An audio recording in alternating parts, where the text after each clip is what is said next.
What would make this an especially meaningful conversation for you today?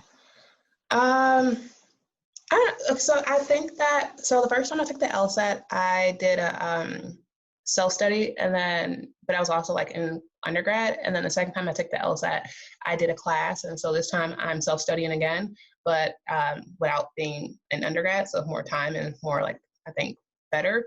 But I'm not sure if I'm going about it like the best way, because I'm kind of just taking like everything I've learned from like the first time I tried to self-study and then the second time when I did the class. So I think it'll be helpful to know if I'm going about it the best way, if there's anything I should be doing or anything I should not be doing, Yeah, absolutely. So what are some things that you're questioning about whether it's the right approach or not? So I know they say that you're supposed to do it under, take practice tests under the same conditions and everything. And so I'm doing really good. And so my practice test that I use is the book one. I kind of have this here actually. I'm using, it's like a paper book of like just 10 practice tests, whatever, but I'm not doing them online. So I'm not sure if it'll translate, because if I'm getting results from this, like, will I get the same results? Because you know how now it's digital LSAT, so I'm not sure if that makes sense, the question. Yeah, of course. I think it is important to do at least a few exams in the digital format, but unfortunately, most exams are only available in paper, not digital. There are currently 3 exams in the digital LSAT format on LSAC's site at familiar.lsac.org. You can do exams. Yes, so check it out, familiar.lsac.org. There are exams 71, 73, and 74 in the digital format there. So you can play around with them and see what it's actually like.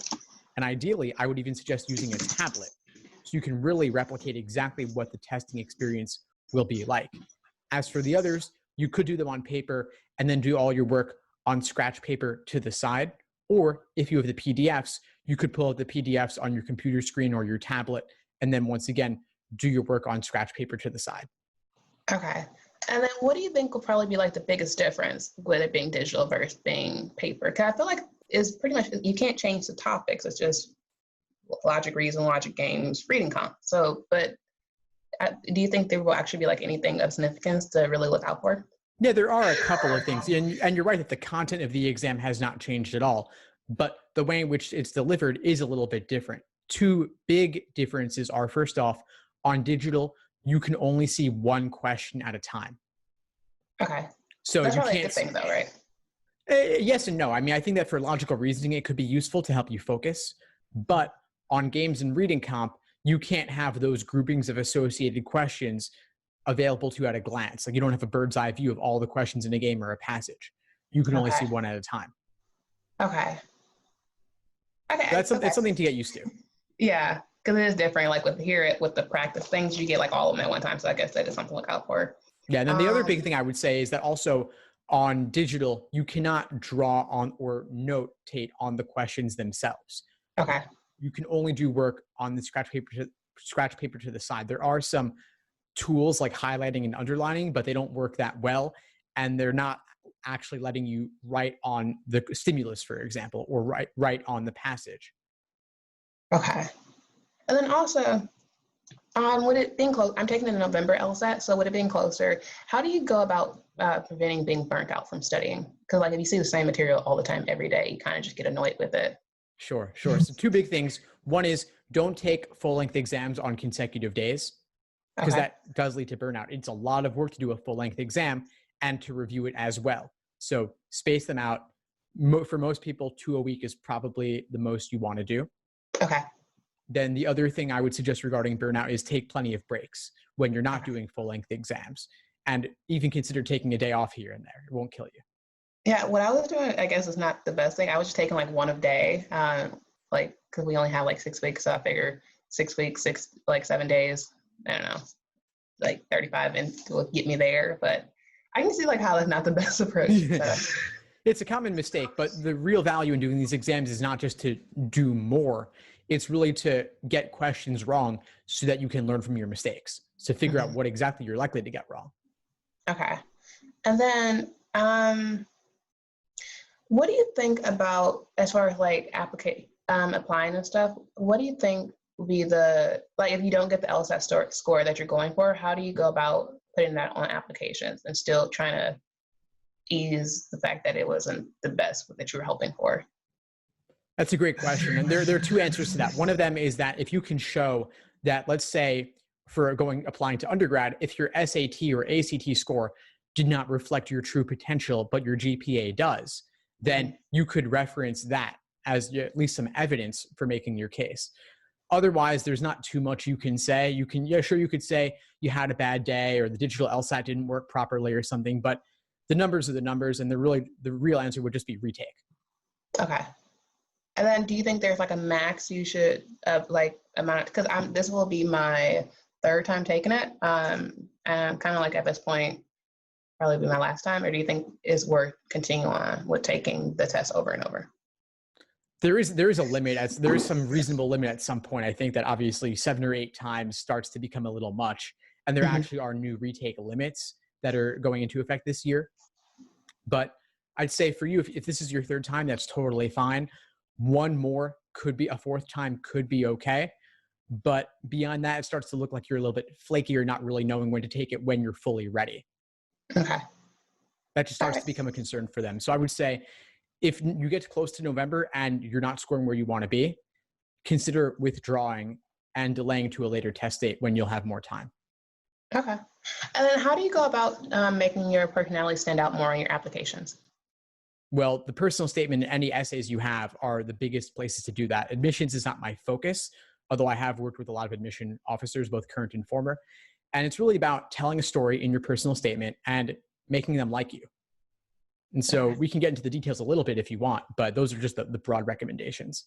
Well, more so because I'm thinking like there's only so many ways, because they always ask you like, why do you want to be a lawyer? And it's like there's only so many ways you can say like why you want to be a lawyer. So I'm just like running out of ideas like how to go about saying it, but I want to say it like in an original way. Sure. But, And I mean, if you show your personality that will be original, I would often recommend tying it back to some personal experience you've had, whether in work or at school, in your personal life. And then obviously in some part of your application, it should come across why you want to go to law school. And ideally, if you have any real world exposure to the practice of law to show that your understanding of it is not limited to what you see in the media, that's useful too. Okay. And then as far as the test go, something I'm having a lot of difficulty with when it comes to the practice test are questions that deal with the sufficient versus necessary. I keep confusing the two. Like not necessarily like when I know that when I'm like studying it, I can separate them easily, but on the test when it's like a lot of time is running, it's really easy to get confused. But so how would you go about, or what would be a good strategy to go about not confusing the two of them? So you're referring to sufficient, necessary, condition, indicator words? Yes. So well, there are a list of them. I have a list of them on my site and I can send them to you. Okay. And it's just really just recognizing those words when they come up. So like when and whenever would be sufficient. And well, mine is I keep confusing the necessary for the sufficient, or like how you don't always need the sufficient for the necessary, you know? Or I don't know. I guess it is more like, because I'm doing good with everything else except for like those two, because I'm always like, I don't know what's going on with those two. Yeah, sure. I mean, I'd refer you to my articles and videos where I cover this. It's more than we can get into right now, but it is worth slowing down and taking the time to learn this, because this comes up on all sections of the exam, in particular logical reasoning, but also on games as well. Okay. And then what about separating the conclusion from the sub-conclusion from the main conclusion? Any tips for that? That's a great question. That's a more nuanced, difficult thing, and we'd have to look at examples to really get into it. But the sub-conclusion serves as evidence for the main conclusion. So it's about understanding how the different parts of the argument relate to each other. And if you could even remove the initial evidence, and the sub-conclusion would still serve as evidence for the main conclusion. So you could try crossing off different parts of the stimulus and seeing how they logically relate to each other. Okay. And then going to the test day, what are some things you think would be good to put like on the day of the test, like some things to do? Like, is there like any color to wear, or like any food to eat or anything like that? Well, food to eat, definitely I can cover that one for you. So like snacks, like granola bars, water, coffee, banana, eat something light before you walk in. Nothing too much, but something to give you a little sugar boost and so that you're not so hungry, because test day can drag on, especially if the proctors make a mistake of some kind or take a long time to get ready. Then you while you should be there for only about 3 hours, in some cases it does become more like 4 to 6 hours if there is some sort of error on their part. And we don't want there to be an error, and there most likely won't be, but you also want to go in with the expectation that there could be. And Okay. so having snacks and being well armed is a good way to handle that. As for things like what color to wear, it's really about what's personally meaningful to you. And so if you have certain associations or like a lucky charm or something, or like your keychain, you want to bring, that's fine. The key is that, of course, they want it all to fit inside that gallon-sized Ziploc bag. Yeah. And then what do you think would be a good way to go about making sure that you are like for the timing? They say if you're running out of time for a reading comp to just skip one of the passages, and then I know you're supposed to go with the passage that has most questions, like always do that one. But is there another way to go about picking which passage not to do if you're running out of time? Yeah, sure. So it would be based on the topic. So if you don't like certain topics, or you read a passage and you have no clue what they're talking about, that's obviously a good candidate to skip. There also is a rough order of difficulty on reading comp. So passages 3 and 4 might be a little tougher than the ones that came earlier. Also, if you dislike comparative reading, the dual passages, that would also be one to consider. Okay.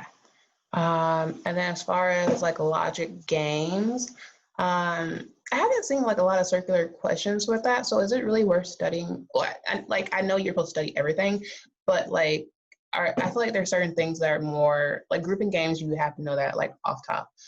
But I think so. I think is it a good idea to put more emphasis on studying like grouping games versus studying circular games? 'Cause I don't think circular games come up that often. Absolutely. Circle games are one of those more rare game types. So I would focus on the more common ones first and master those. And those are ordering, grouping, and combinations of both ordering and grouping.